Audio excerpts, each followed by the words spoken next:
స్వాతంత్రోద్యమం తర్వాత మనం ఏదైతే అవసరాల కోసం స్టీల్ అథారిటీ ఆఫ్ ఇండియా ఏదైతే స్థాపించామో, దానివల్ల మనకు చాలా లాభాలున్నాయి. కానీ మనకన్నా ఎనక స్వతంత్రం పొందిన చైనా కూడా ముందుకు దూసుకెళ్తుంది. కానీ ఇంకా మనం విశాఖ స్టీల్స్ లాంటి వీటన్నిటిని కూడా ప్రైవేటీకరణ చేయాలి.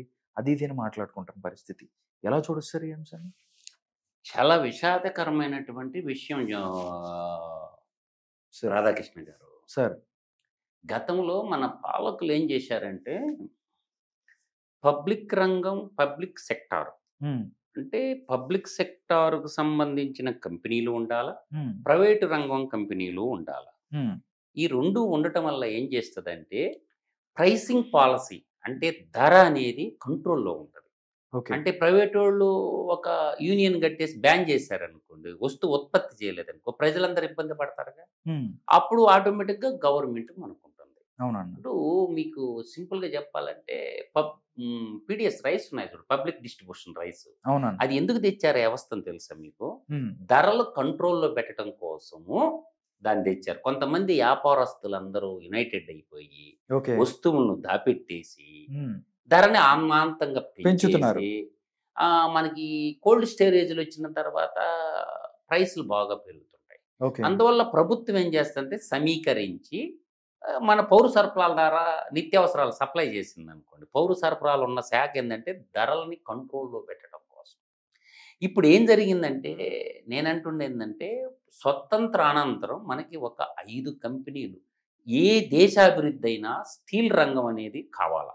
ఇన్‌ఫ్రాస్ట్రక్చర్ కట్టాలన్నా, బిల్డింగ్‌లు కట్టాలన్నా స్టీల్. మనకి తాగటానికి నీళ్ళు ఎలా అవసరమో, నీళ్ళ మీద ఇప్పుడు నదుల మీద ప్రాజెక్టులు కట్టుకున్నాం. ఆ ప్రాజెక్టులు నిర్మించాలన్న స్టీల్ కావాలిగా. హ్మ్. గృహాలు నిర్మించాలన్న స్టీల్ కావాలిగా. నదులు దాటాలా, నేషనల్ హైవేలు ఎయ్యాలన్నా కూడా బ్రిడ్జిలకి స్టీల్ స్టీల్ కావాలి. కావాల్సిందే కదా! మన వ్యవసాయ పనిముట్లు యాంత్రీకరణ చేయాలన్నా స్టీల్ కావాలా. మన ఇంటింట్లో వంట పాత్రలతో మొదలుపెడితే ఈ స్టీల్ రంగం అనేది అన్ని రంగాల్లో ఉంటది. గుండు హ్మ్. సూదితో మొదలుపెడితే ఓకే. భారీ భారీ యంత్రాల దాకా ఈ స్టీల్ అవసరం. హ్మ్. దీన్ని గుర్తించి మన పాలకులు ఏం చేశారంటే, విదేశీయ టెక్నాలజీ సహాయంతోటి ఒక హ్మ్. 5 చోట్ల 5 స్టీల్ ప్లాంట్లు పెట్టారు. రౌర్కెలా, ఒడిషా హ్మ్. ఒకటి. హ్మ్. బిలాయ్ స్టీల్ ప్లాంట్ ఛత్తీస్‌గఢ్ హ్మ్. రెండోది. బొకారో స్టీల్ ప్లాంట్ జార్ఖండ్, ఉమ్మడి రాష్ట్రం బీహార్‌లో. హ్మ్. తర్వాత బర్నాపూరు, దుర్గాపూరు. ఒకటి బర్నాపూరు వెస్ట్ బెంగాల్, దుర్గాపూర్ కూడా వెస్ట్ వెస్ట్ బెంగాలే. బెంగాల్.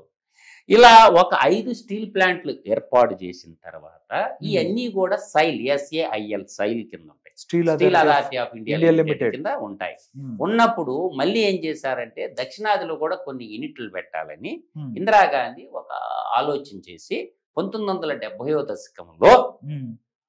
ఒక ప్రకటించింది అసెంబ్లీలో. పార్లమెంట్‌లో ప్రకటించింది. హ్మ్. ఏమని ప్రకటించింది?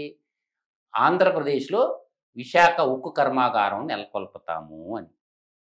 అప్పుడు ప్రకటించి, ఆ తర్వాత మళ్ళీ 75, 77 ఎమర్జెన్సీ వచ్చింది కదా మనకి. అందువల్ల 1982 ఫిబ్రవరి 18వ తేదీ స్టోన్ పడింది. హ్మ్. Foundation stone. ఓకే. ఆలోచన ఎప్పుడు? 1970లో శ్రీమతి ఇందిరాగాంధీ చేసింది ఆలోచన. ఓకే. దాని తర్వాత మనకి ఫౌండేషన్ స్టోన్ వచ్చేసరికి మనకి 1982 ఫిబ్రవరి 18న అది ఫౌండేషన్ స్టోన్ అయ్యి, హ్మ్. అయితే దానికి భూమి కావాలి కదా! ఎన్ని వేల ఎకరాల భూమి మొట్టమొదట సమీకరించినారంటే 22,000 ఎకరాలు. ఓకే. ఈ 22,000 ఎకరాల్లో 6,000 ఎకరాలని కురుపాం జమీందారు గారు ఉచితంగా ఇచ్చారు. కురుపాం జమీందారు ఎంత ఇచ్చారు? 6,000 ఎకరాలు 6,000 ఎకరాలు ఉచితంగా ఇచ్చాడు ప్రభుత్వానికి. ప్రభుత్వానికి. హ్మ్. తర్వాత 64 గ్రామాలు, మీ గ్రామాల సంఖ్య కూడా చెప్తా నేను. హ్మ్. అది కూడా మనం తెలుసుకోవాలిగా. 64 గ్రామాల ప్రజలు 22,000 ఎకరాలు ఇచ్చారు. హ్మ్. 64 గ్రామాల ప్రజలు. ప్రస్తుతం స్టీల్ ప్లాంట్ 33,000 ఎకరాలతో 13,000 హెక్టారులతో విస్తరించిన స్టీల్ ప్లాంట్ మీద జగన్మోహన్ రెడ్డి ఫ్రెండ్ అయిన అదానీ కన్నుబడింది. హ్మ్. దాన్ని అదానీకి కట్టబెట్టాలా అనే పథక రచన చేసి, ఒక మంచి ప్లాంట్ని చంపాలంటే ఏం చేయాలా? ఒక మంచి కుక్కని చంపాలంటే ఏం చేయాలి? పిచ్చి కుక్కని చేసి చంపాలా. హ్మ్. డాక్టర్ని ఎలా చంపారు? మంచి అనస్థీసియా డాక్టర్ని ఎలా చంపారు? పిచ్చోడని చెప్పారు. పిచ్చోడిని చేసి చంపారు. ఆ! అంతే కదా! అవును.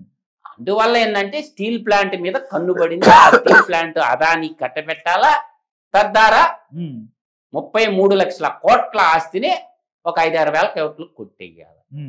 ఆ పథకంలో భాగంగా విశాఖ ఉక్కు ఆంధ్రుల హక్కు అని ఒక ఉద్యమమే నడిచింది. ఒక మూమెంట్ లో ఒరిస్సాకు తరలించాలని చూశారు ఆ ప్లాంట్ ని.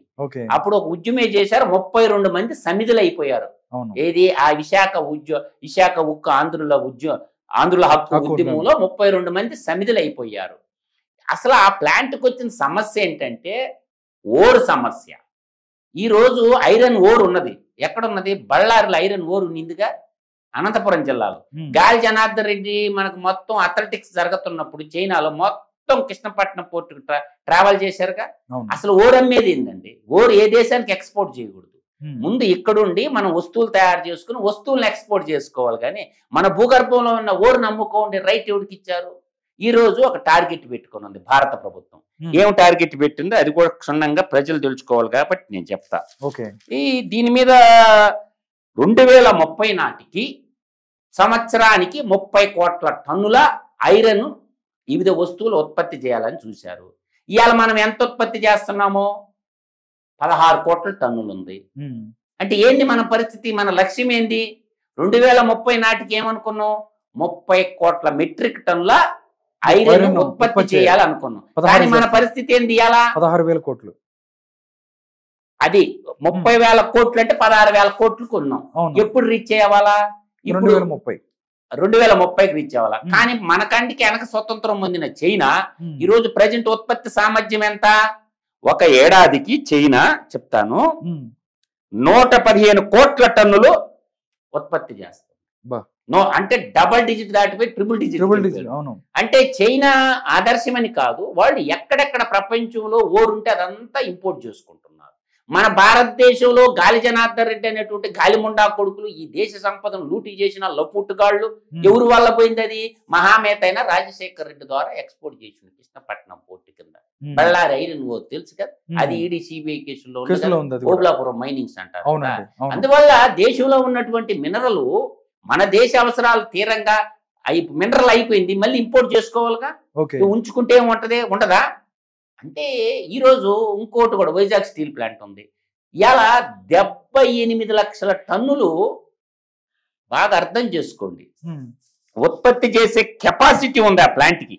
2005-2006లో కర్మాగారం సామర్థ్యాన్ని 33 లక్షల టన్స్ నుండి 73 లక్షల టన్నులకి విస్తరించారు. సంవత్సరానికి ఎంత?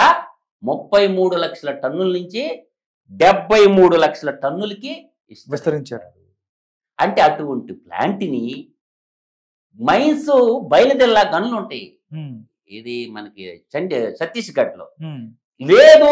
మెర్జి చేయండి సైల్లో ఈ ప్లాంట్ ని, సరిపోద్ది. సింపుల్. వాళ్ళు ఏమంటున్నారు? సైల్లో మెర్జి చేసేసేయండి, అమ్మొద్దు ప్లాంట్ అంటున్నారు అందరూ. లేదు, రాష్ట్ర గవర్నమెంట్ టేక్ ఓవర్ చేయండి. పెద్ద వాళ్ళు 5-6 వేల కోట్లు లేకపోతే 10-20 వేల కోట్లకు దాన్ని అమ్మేస్తే ఎంత ఆస్తి? 3 లక్షల కోట్ల విలువైన ఆస్తి అది. అంటే ప్రభుత్వ రంగం అంతా అమ్మేసుకుంటా పోదామా? అందువల్ల నేను చెప్పేది ఏంటంటే, దీన్ని విశాఖ ఉక్కు కర్మాగారం 21-22 ఆర్థిక సంవత్సరంలో 58 లక్షల టన్నుల ఉక్కు ఉత్పత్తి సాధించింది. 940 కోట్ల లాభం కూడా వచ్చింది.